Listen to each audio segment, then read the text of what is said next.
D K Shivakumar ಅವರೇ, ನೀವು ಕರ್ನಾಟಕ ರಾಜ್ಯದ CM ಆಗಬೇಕು ಅಂತಿರೋರು.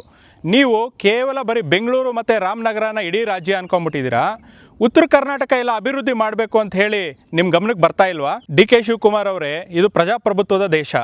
ಬಿಡದಿನಲ್ಲಿ ಜನಕ್ಕೆ ಯಾವುದೇ ಅಭಿವೃದ್ಧಿ ಬೇಡ ಅಂತ ಹೇಳಿ ರೈತರು, ಸಾಮಾನ್ಯ ಜನರು ಎಲ್ಲ ಬೀದಿಗಿಳಿದು ಹೋರಾಟ ಮಾಡ್ತಿದ್ದಾರೆ.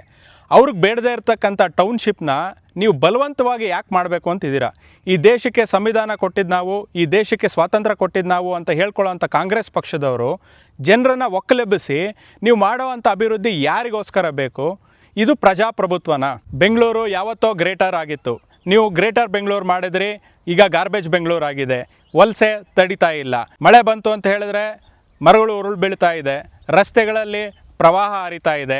ಇಂಥ ಅಭಿವೃದ್ಧಿ ಬೆಂಗಳೂರವ್ರಿಗೆ ಬೇಕಾಗಿತ್ತಾ? ಕರ್ನಾಟಕದ ಅಭಿವೃದ್ಧಿ ಅಂತ ಹೇಳಿದ್ರೆ ಕೇವಲ ಬೆಂಗಳೂರು ರಾಮನಗರ ಅಲ್ಲ, ಉತ್ತರ ಕರ್ನಾಟಕ ಇದೆ. ಉತ್ತರ ಕರ್ನಾಟಕನ ತಾವು ಯಾಕೆ ಅಭಿವೃದ್ಧಿ ಮಾಡ್ತಿಲ್ಲ? ಇಲ್ಲಾಗ್ತಿರ್ತಕ್ಕಂಥ ಟೌನ್ಶಿಪ್ನ ಉತ್ತರ ಕರ್ನಾಟಕಕ್ಕೆ ವರ್ಗಾವಣೆ ಮಾಡಿ, ಅಲ್ಲಿರ್ತಕ್ಕಂಥ ಜನಗಳಿಗೆ ಉದ್ಯೋಗ ಸಿಗತ್ತೆ. ಇವತ್ತು ಉತ್ತರ ಕರ್ನಾಟಕದ ಜನ ಉದ್ಯೋಗ ಅರಸ್ಕೊಂಡು ಪೂನಾಗೆ ಹೋಗ್ತಿದ್ದಾರೆ, ಹೈದರಾಬಾದ್ಗೆ ಹೋಗ್ತಿದ್ದಾರೆ, ಬೆಂಗಳೂರಿಗೆ ಬರ್ತಿದ್ದಾರೆ. ನೀವು ಅಲ್ಲೇ ಅವ್ರಿಗೆ ಬದುಕನ್ನ ಕಟ್ಕೊಡೋ ಅಂಥ ಕೆಲಸ ಮಾಡಬೇಕೇ ವಿನಃ ಅವ್ರನ್ನ ಗುಳೆ ಹೋಗೋಕ್ಕೆ ಬಿಡಬಾರ್ದು. ಅಭಿವೃದ್ಧಿ ಅಂತ ಹೇಳಿದ್ರೆ ಅಲ್ಲಿ ಪರಿಸರಕ್ಕೆ ಅನುಕೂಲ ಆಗೋ ರೀತಿಯಲ್ಲಿ ಅಲ್ಲಿ ಜನಕ್ಕೆ ಅನುಕೂಲ ಮಾಡಿಕೊಡೋದು, ಬೇರೆ ಬೆಂಗಳೂರು ಮತ್ತು ರಾಮನಗರ ಅಲ್ಲ. ಬೆಂಗಳೂರು ಬೆಳೆದಿದ್ದು ಸಾಕು.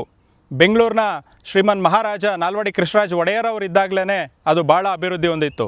ಇವಾಗ ನೀವು ಅಭಿವೃದ್ಧಿ ಮಾಡಬೇಕಾಗಿರೋದು ಕರ್ನಾಟಕದ ಉತ್ತರ ಭಾಗನ, ಯಾವುದು ಅತಿ ಹಿಂದುಳಿದ ಜಿಲ್ಲೆಗಳಿದೆ ಅದನ್ನು ತಾವು ಅಭಿವೃದ್ಧಿ ಮಾಡಬೇಕು ಹೊರತು ಬೆಂಗಳೂರಲ್ಲ. ಒಟ್ಟಿನಲ್ಲಿ ಬಿಡದಿ ಟೌನ್ಶಿಪ್ ಬೇಕಾಗಿಲ್ಲ.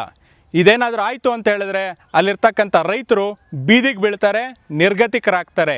ಯಾವುದೇ ಕಾರಣಕ್ಕೂ ಬಿಡದಿ ಟೌನ್ಶಿಪ್ಪು ಆಗಬಾರದು. ಬೆಂಗಳೂರು ಬೆಳೆದಿದ್ದು ಸಾಕು. ಡಿ ಕೆ ಶಿವಕುಮಾರ್ ಅವರೇ, ಮುಂದಿನ ದಿನಗಳಲ್ಲಿ ತಾವು ಮುಖ್ಯಮಂತ್ರಿ ಆಗಬೇಕಂತಿರೋರು ಇದನ್ನು ತಾವು ಅರ್ಥ ಮಾಡಿಕೊಂಡ್ರೆ ಒಳಿತು ಅಂಥೇಳಿ ನಾನು ಇಲ್ಲಿಗೆ ನನ್ನ ಮಾತನ್ನ ಮುಗಿಸ್ತಾ ಇದ್ದೀನಿ.